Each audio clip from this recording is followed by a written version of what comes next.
From New York, Late Night Show with Spike Siddiqui.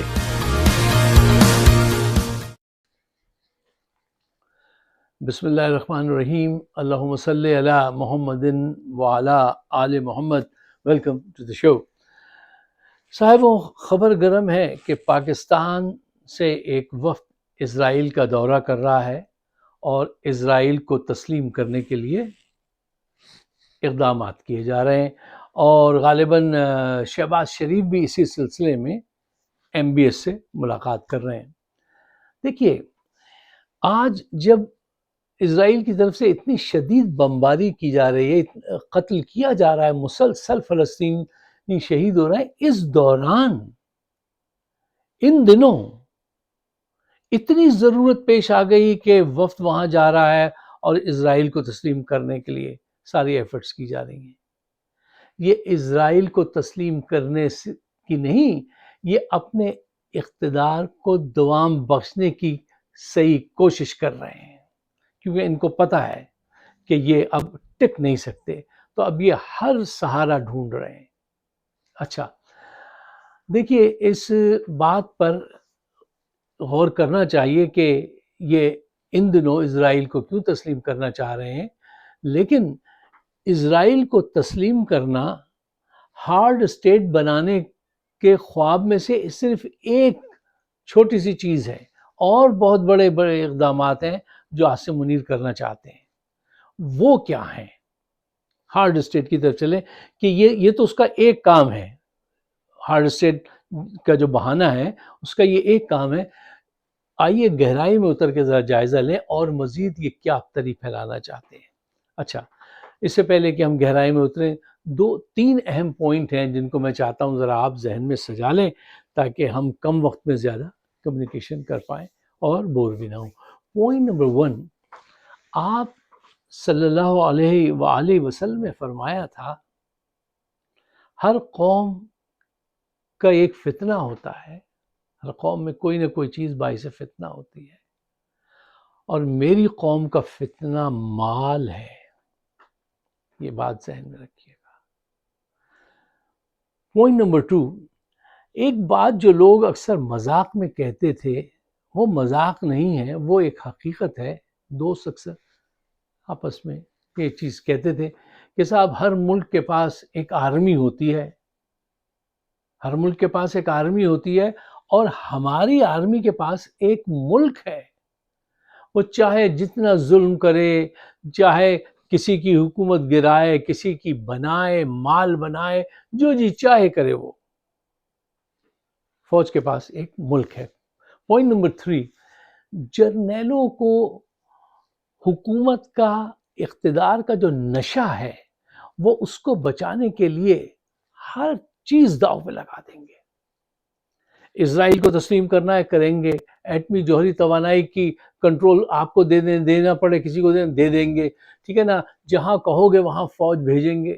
بس ہم کو ہمارا نشہ پہنچنا چاہیے، ہمارا نشہ نہ ٹوٹے صاحب، باقی آپ جو کچھ چاہے کرا لیں. یہ حقائق ہیں، ذرا گہرائی میں اترنا پڑے گا.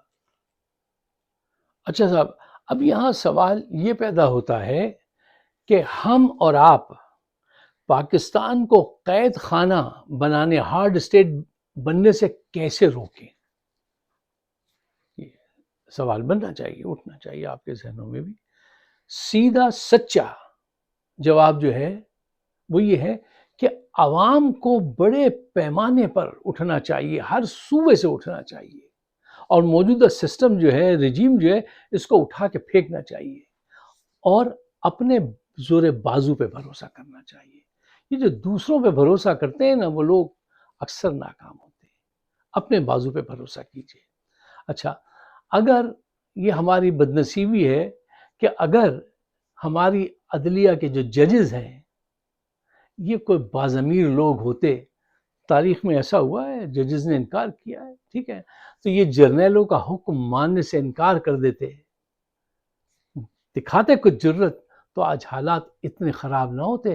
آج حالات اتنے خراب ہیں، اتنے خراب ہیں جس کا آپ سوچ نہیں سکتے. کہ یہ دیکھیے، ان حالات میں انہوں نے جس وقت وہ بم پھینک رہا ہے، فلسطینیوں کو شہید کر رہا ہے اسرائیل، اس وقت وہاں جا کے ہاتھ جوڑ رہے ہیں کہ ہم تمہیں تسلیم کرتے ہیں اور ساری باتیں مانتے ہیں۔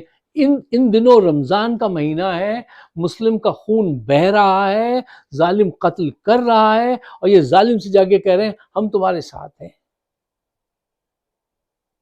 اتنے حالات خراب ہیں، یہاں سے اندازہ لگائیے آپ۔ اچھا، ججز نے کوئی جرت نہیں دکھائی۔ یہ جو سیاسی جماعتیں اپنے آپ کو کہتی ہیں، نون اور پی پی پی، یہ جرنیلوں کے حکم پر انہوں نے آئین پارلیمنٹ سے ایسی ایسی چیزیں منظور کرائیں کہ آئین کا حلیہ بگاڑ دیا۔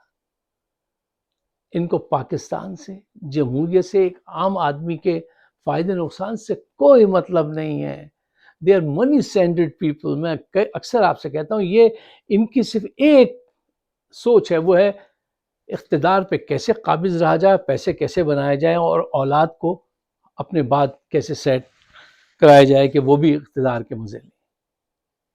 ان کی بلا سے یہ اگر اٹھ جاتے اور ریزسٹ کرتے کہ نہیں یہ غلط بات ہے، ہم یہ کام نہیں کریں گے، تو یہ نہیں، یہ جرنیلوں کو اپنی عزتیں پیش کر دیتے ہیں۔ یہ وہ لوگ ہیں، یہ نون اور یہ پی پی پی، یہ وہ لوگ نہیں ہیں جو، اب چھوڑیے رمضان کا مہینہ ہے، میں اور کیا آپ سے کہوں۔ اچھا دیکھیے، عاصم منیر پاکستان کو قید خانہ ہارڈ اسٹیٹ بنانے کے لیے عمل شروع کر چکا ہے۔ اب اس کو صرف اس کی رفتار بڑھانا چاہتا ہے، اس کی کوانٹٹی ظلم کی بڑھانا چاہتا ہے، اور ان کی سوچ یہ ہے کہ اگر ہم اس بڑے پیمانے پہ ظلم کریں تو پھر ہم بلوچستان کو علیحدگی سے بچا لیں گے۔ جی، جو بالکل غلط سوچ ہے، اور زیادہ تیزی سے وہ علیحدگی کی طرف جائے گا۔ کیوں؟ جب ہارڈ اسٹیٹ کا قیام عمل میں آتا ہے اور ظالم اپنے ظلم کے ذریعے، بظاہر تو لگتا ہے کہ کچھ سکون ہو گیا، لیکن یقین کیجئے اس وقت صوبے جو ہوتے ہیں، اسٹیٹ جو ہوتے ہیں نا، وہ باہر والوں کی طرف نظریں گھما کے دیکھتے ہیں کہ یار کوئی ہماری مدد کو آئے اور ہمیں یہاں سے لے جائے، نکال کے لے جائے۔ پھر یہ عمل بلوچستان، کے پی، سندھ سب میں شروع ہوگا۔ جی، اس کی ان کو پرواہ نہیں ہے۔ ان کا تو نشہ جو ہے نا وہ اتنا گہرا ہے کہ یہ سوچتے ہیں کہ بس ہم ہر طرح کا ظلم کریں اور اس کے ساتھ جو ہے ہم قائم رہیں، ہمیں پیسے بنانا چاہیے۔ اچھا، ابھی میں آپ سے کہہ رہا تھا کہ پوری قوم کو اٹھنا چاہیے، مل کر کام کرنا چاہیے۔ دیکھیے، جب کرکٹ کے 11 کھلاڑی مل کر ایفرٹ ڈالتے ہیں، جب بھی کوئی بھی ٹیم مل کر جب پش کرتی ہے نا، تو کامیابی کے چانسز بہت بڑھ جاتے ہیں۔ اور اگر کوشش ہی نہ کرے اور مل کر نہ کرے تو پھر اس کا انجام کیا ہوگا یہ آپ سمجھ سکتے ہیں۔ میرا کام یہ ہے، اور بہت سارے ساتھیوں کا کام یہ ہے، کہ ہم جگائے رکھیں، بتاتے رہیں۔ تو ہم اپنا کام کر رہے ہیں، ہم اپنا کام انشاءاللہ کرتے رہیں گے، لیکن آپ کو بھی اپنا کردار ادا کرنا چاہیے۔ اگر آپ کو میری بات سمجھ میں آتی ہے اور یہ حق ہے اور یہ سچ ہے، تو پھر اس کو شیئر کرنا آپ کا فرض ہونا چاہیے۔ اس کو اب آگے بڑھانا آپ کا کام ہے۔ آپ یقیناً نہیں چاہیں گے کہ پاکستان میں جرنیلوں کی، چور اچکوں کی حکومت ہو اور عوام جو ہے وہ قیدیوں کی سی زندگی گزاریں، آپ کی نسل قیدی بن کے رہیں۔ آج بھی آپ ایک قیدی ہیں، لیکن تھوڑی سی وہ ہے کہ آپ سانس لے سکتے ہیں، پھر سانس لینا بھی دشوار ہو جائے گا۔ اس سے پہلے کہ ایسا ہو، ہم سب کو اٹھ کے کھڑا ہو۔ اچھا، کل رات ہماری ایک دوست ہیں، تو وہ کہنے لگی آپ جو اس کے اتنا خلاف ہیں ہارڈ اسٹیٹ کے، تو آپ مجھے سمجھائیے کہ اس میں کیا برائی ہے، اس میں تو بڑی خوبیاں ہیں، سب لوگ جو ہے وہ قانون کے اس میں آ جائیں گے اور بڑا امن ہو جائے گا۔ آپ امن پسند نہیں ہیں؟ دیکھیے کس ذہانت اور چالاکی سے لوگ سوال پٹ اپ کرتے ہیں۔ دیکھیے، ہارڈ اسٹیٹ کا تجربہ آج کی بدلتی ہوئی دنیا میں، آج یہ وہ دنیا نہیں ہے جو 100 برس پہلے تھی۔ آج یہ پوری دنیا جو ہے اس میں انوویشن ہے، کمیونیکیشن ہے، پوری دنیا جو وہ ہے ایک دوسرے سے کنیکٹڈ ہے۔ آج آپ کی گھر کی زندگی ہو یا پوری قوم کی زندگی ہو، وہ انڈیپینڈنٹ نہیں، انٹرڈیپینڈنٹ ہے۔ اب آپ انڈیپینڈنٹ نہیں ہیں، ہر ایک سے جڑے ہوئے ہیں، کمیونیکیشن میں ہیں، میڈیا کا دور ہے، یہ کیا سٹیزن جرنلزم کا دور ہے، منٹ بھر میں خبر ایک سے دوسری جگہ پہنچ جاتی ہے۔ لوگوں کی اویئرنیس ہر چیز کے متعلق اتنی زیادہ ہے کہ بعض دوست ڈاکٹرز وہ پریشان ہوتے کہتے ہیں یار وہ آیا تھا منوج، اس کی نالج مجھ سے بھی زیادہ تھی۔ ٹھیک ہے، تو آپ ایک نئے دور میں ہیں، اس نئے دور میں ایک لچک ہے، ایک ردھم رائم ہے، اس کے ساتھ لوگ بہہ رہے ہیں، ترقی کر رہے ہیں، کمیونیکیشن کر رہے ہیں۔ یہ وہ دور نہیں ہے کہ دور آپ رہ رہے ہیں، ایک اخبار ہے اور ایک دیا ہے وہ جل رہا ہے اور رات ہو رہی ہے، صبح ہو رہی ہے، قوم سو رہی ہے، گزر رہے ہیں، اس کا وقت نہیں۔ ہر چیز بدل چکی ہے اور آپ ظلم و ستم کے ذریعے قوم کو کنٹرول کرنا چاہتے ہیں۔ ارے صاحب، ظلم و تشدد کے ذریعے تو آپ سگی اولاد کو ساتھ نہیں رکھ سکتے، آج نہیں رکھ سکتے۔ اور یہ جو ہارڈ اسٹیٹ جو بنانا چاہ رہے ہیں، یہ کیا اس کا مقصد ملک کے لوگوں کو ان کے بنیادی جمہوری حقوق دلانا ہے؟ کوئی بڑی معاشی ترقی مقصود ہے یا سیاسی استحکام قائم کرنا چاہتے ہیں؟ کیا ان کے نزدیک دنیا میں ایک عظیم قوم بن کر ابھرنا ہے؟ یہ سارے مقاصد ہیں،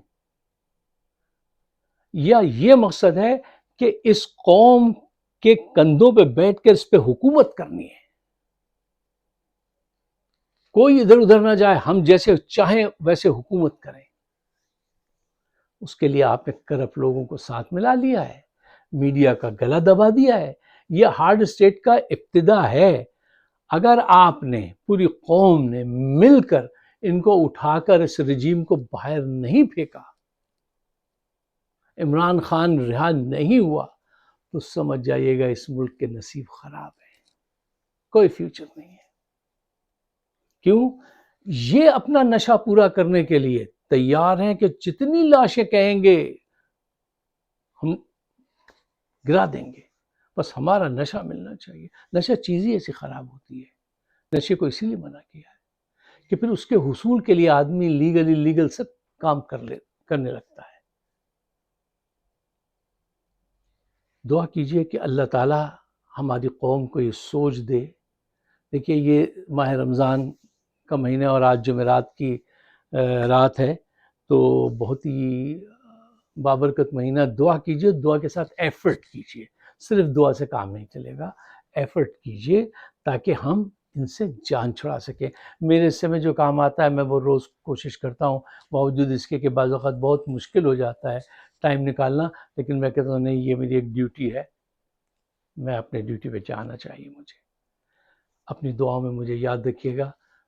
اگر میری بات آپ کے دل کو لگتی ہے اور یہ سچ اور حق کی بات ہے تو ہم کو شیئر کیجئے، ہمارے چینل کو سبسکرائب کیجئے تاکہ اور زیادہ بات جو ہے وہ آگے بڑھ سکے۔ آپ سب کا بہت بہت شکریہ۔ خدا حافظ۔